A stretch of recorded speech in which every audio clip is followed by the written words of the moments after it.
أهلا بمتابعين رونيتا من كل مكان، أتمنى تكونوا بخير وبأحسن حال. موضوع حلقتنا النهاردة بنتكلم عن معبد مدينة هابو، وهو من أجمل معابد الأقصر.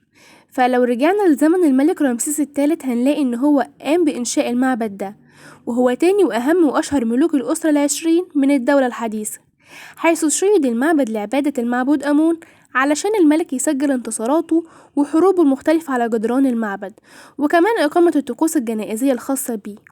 فبيقع معبد مدينة هابو في البر الغربي لمدينة الأقصر، وبيطلق عليه اسم كمان وهو معبد ملايين السنين.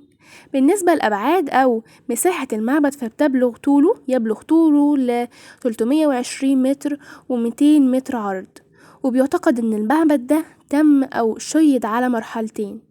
فقد أطلق على المعبد اسم حات غين متحح، وده اسم بالهيروغليفي ومعناه المعبد المتحد مع الأبدية. سمي المعبد باسم هابو نسبة لمدينة هابو بمدينة الأقصر، وبيرجح البعض أن كلمة هابو دي بتشير لأمنحتب ابن حابو. مين أمنحتب ابن حابو؟ هو وزير بيرجع لعهد الملك أمنحتب الثالث. بينما بيرجح البعض الآخر أن اسم هابو أو حابو هو لراهب مسيحي بيسمى حابو. هنلاقي ان الراهب ده قام باستخدام الفناء التاني للمعبد ككنيسة للمسيحيين، وده لما دخلت الديانة المسيحية مصر. فبيعتبر المعبد من أهم وأشهر المعابد الجنائزية اللي خصصت لتخليد ذكرى الملوك، وبيتميز بنقوش ذات النحت الغائر والعمق الكبير والمناظر الجميلة. لابد من زيارة المعبد ده علشان نشوف المناظر الجميلة دي على الطبيعة.